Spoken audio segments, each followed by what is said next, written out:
if you implement large tariffs, and then especially if you get in counter tariffs, that's basically a big global tax increase. Um, and if you don't meaningfully get through major tax reductions, so the Trump administration has talked about reducing income taxes, corporate taxes, locking in some of the prior taxes, that kind of thing. But at least at the current time, generally tariffs are coming first. We don't yet fully know what the other legislation is going to be. So a risk is if you jack up tariffs and then other countries jack up tariffs and then there's not huge tax reduction elsewhere, then it's a really big tax increase. And that can increase the odds of recession, or makes business planning a lot harder. You know, if you're someone handling all these international contracts and you don't know if your specific industry or your specific country is going to be affected, everything's kind of in limbo for the next couple months in any given area.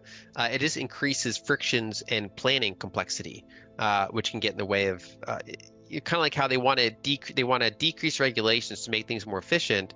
Well, on the other side of the coin, a period of uncertainty is a period of inefficiency in a way. So that's just like an ongoing risk in the space. I think that the biggest question is how hard they're going to push on it, because I think they absolutely could impact the economy. If you did very large tariffs, Hmm. kind of across the board, let's say hypothetically, you just put 20% or more tariffs on like everything, or things like that.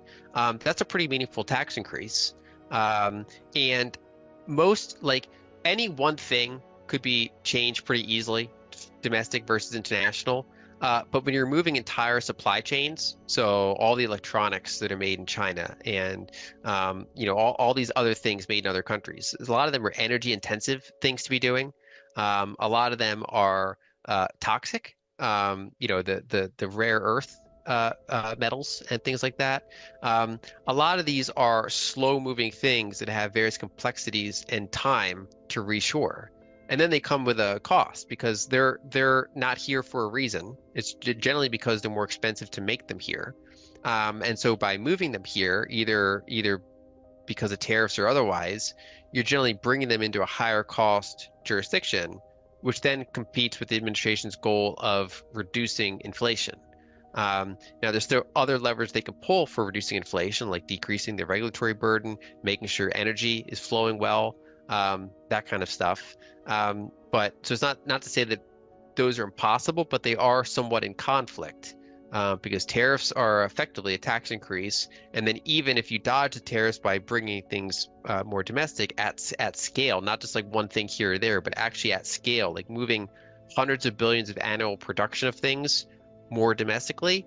We have the highest healthcare costs in the world. So any sort of manufacturing worker, you're basically as an employer, you're paying some of the highest healthcare costs in the world for them, and various other frictions and costs. So there is not really a free lunch with some of this, even though I think some of the priorities make sense. If you put really huge tariff taxes on a broad number of things, not just like targeting one country or a couple different industries, but if you just put up massive tariff walls and you're trying to relocate a couple $1 trillion worth of an industrial base, that is friction. That takes time.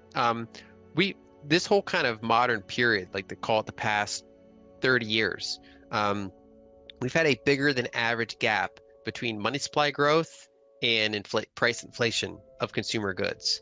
And part of that is because we've had globalization. So after NAFTA opened a lot of things, as well as the whole fall of the Soviet Union, the opening of China. Basically, we took all these kind of pools of labor, resources, connected them with Western capital, and kind of spread supply chains to the cheapest cost production. And there were losers to that. Like if you were, industrially focused in the U.S., you were generally a loser of that whole trade. Consumers, on average, were winners. Wall Street was a big winner. Government's a big winner. But basically, this was a structural disinflationary force that we're now, for pretty good reasons, talking about unwinding. But it's always important to then be aware of the other side of that, which is say if we are purposely trying to get companies to make things in higher cost jurisdictions, that generally comes with frictions. Now, there's different types of inflation. I mean, one is in order to have like a sustained increase in prices across the board, you generally need money supply growth. That's kind of the core of what inflation is. Um, Other things come down to where is like the share of margins and capital coming from. So in recent years, recent decades really, in the United States, there's been more share of the economy going toward corporations and corporate margins and less toward labor wages because now labor has to compete globally when before they didn't really have to as much. And so that's been generally negative for wages, really good for corporate profit margins. And so as you try to pull some of that back, it could be good for wages, which I think a lot of people were in favor of.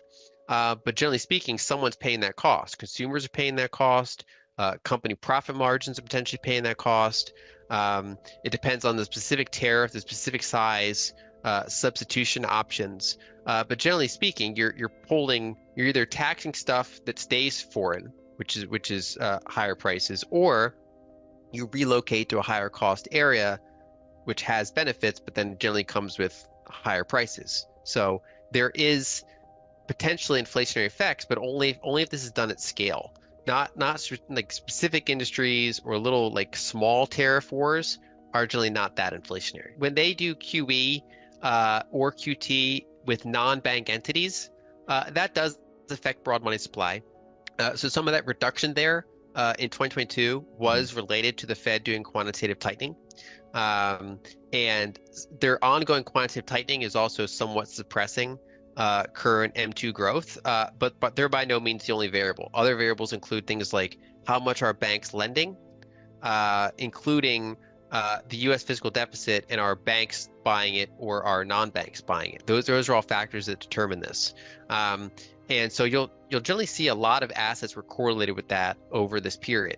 Now, it's not to say that that correlation exists strongly in every environment. So on that chart, for example, it's a smooth upward trajectory all through the 2010s in terms of money supply.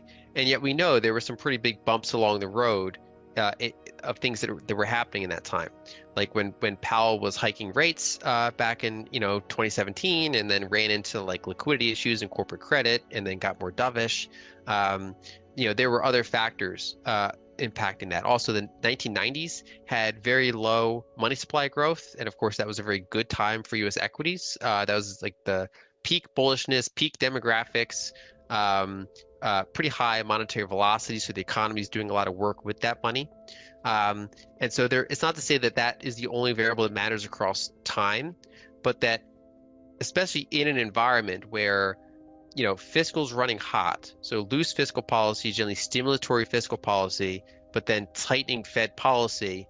When those things change relative to each other and they're both relatively big factors, that makes a big difference. So in 2022, both the Treasury and the Fed were generally draining liquidity. That's why that was such an awful year for pretty much every asset. And then we started to see the Treasury offset some of the Fed stuff after that. And so at least in this environment, I do think various measures of broad money supply and adjacent types of things are actually pretty likely to remain correlated with asset prices. All else being equal, that would be tighter monetary policy at a time when there's not really as many offsets anymore. So yes, I would think that'd be negative for asset prices. If anything, they're going to go in the other direction. So they've already tapered, like they already decreased the rate that they let treasuries mature off their balance sheet. So they've slowed down their quantitative tightening. Probably the next step is to slow it down more or stop it altogether, which we might see by the end of this year. And over the past couple of years, we've had the $2 trillion reverse repo facility drain back into the system and offset their quantitative tightening. That's now down to like 100 billion, so that can't happen again. And so there's not that many other sources of liquidity. So yeah, if the Fed got super aggressive with balance sheet reduction, I think we probably would see some challenges in the treasury market, and then that would then bleed into other markets, and we probably would see a backpedaling by some of these entities. Yeah, anything that increases regulatory certainty is helpful. So I personally speak to a lot of large corporate entities or banks, and they've made it clear that the recent kind of like the combination of the spot Bitcoin ETF being allowed and then also the Trump victory just increased their confidence that they have a pretty long window now of the government not really being an issue with them holding Bitcoin. So any sort of tail risk concerns some of those had have been reduced. So that other if that was someone's hang up for not buying, now they can buy. And I think that's why we've seen liquidity's not really gotten much better since the election, but certainly the regulatory outlook for the space has gotten better. And so that's why I think we've seen a pretty rational price increase. If the US does a really big Bitcoin purchase, that's obviously generally good for Bitcoin. If they just do a small purchase or they kind of keep the coins they already have, then maybe that's not a big factor. But if they do some of the more aggressive ones, that could be big. If other central banks or other sovereign wealth funds decide to accumulate meaningful positions, that matters. There's a little bit of a spreading of corporations buying Bitcoin. And so to the extent that that accelerates or decelerates, that's really meaningful for price. So there are tons of non-liquidity things, like they're kind of more cultural or regulatory things that can happen. And then the other thing I look at is mainly like just on-chain valuation metrics to look for problem areas. My favorite metric is market capitalization compared to on-chain cost basis. And right now that's pretty middling. So it's not as high as it historically has been during major market tops. That's not to say that every cycle has to be the same. They could certainly change. But most of those like types of kind of fundamental valuation indicators or like kind of euphoria indicators are still not really flashing red. At a couple times they've kind of flashed like yellow, but they've not really been flashing red, which is another set of things that kind of gives me confidence for the next 18 months or so. It's been positive to see this consolidation kind of work its way out. I probably thought the consolidation would last a little longer. I'm glad it's not because I'm long gold. Generally speaking, we've seen a little bit of rotation in buying. So before it was mainly foreign central banks and people in China and elsewhere buying. Now I think we're seeing a little bit more North American purchases that are supporting it. And a main difference between gold and silver is a lot of large entities like central banks buy gold, whereas they don't really buy silver. In addition, generally speaking, if someone is into like hard money and precious metals, gold's the low volatility one, and then they get into either silver, platinum, or miners for their higher volatility exposure if they're bullish on the space. And now with the size of Bitcoin and to some extent other cryptocurrencies, that market's more fractured now. So I would say that Bitcoin has not really competed with gold too much because it's not really competing with the same types of buyers. Now, around the margins, it has competed, but I would say it's competed with silver and gold miners more because you're capturing kind of a hard money enthusiast with high volatility tolerance. That's a little bit more of a competing market.